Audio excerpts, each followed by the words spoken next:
Malinis na.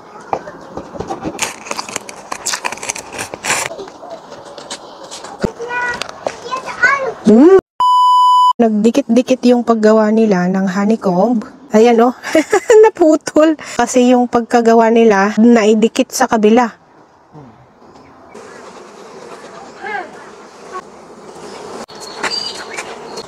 Malinis na.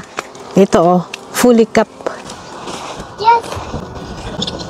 So many people.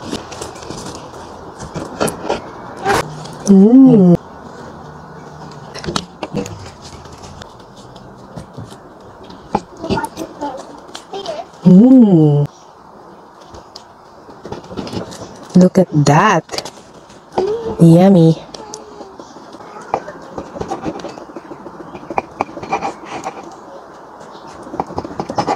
So, ganito lang kinakain itong honeycomb. Maliit lang kasi super sweet nito.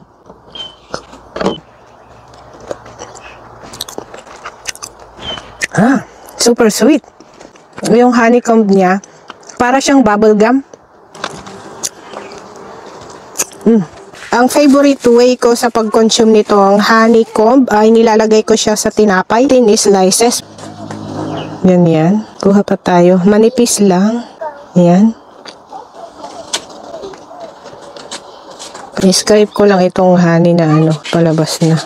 Pag nilagay mo na ito sa tinapay, hindi mo na mararamdaman yung chewiness nitong honeycomb. Yummy! Ayun na yung honeycomb, oh. I'm here.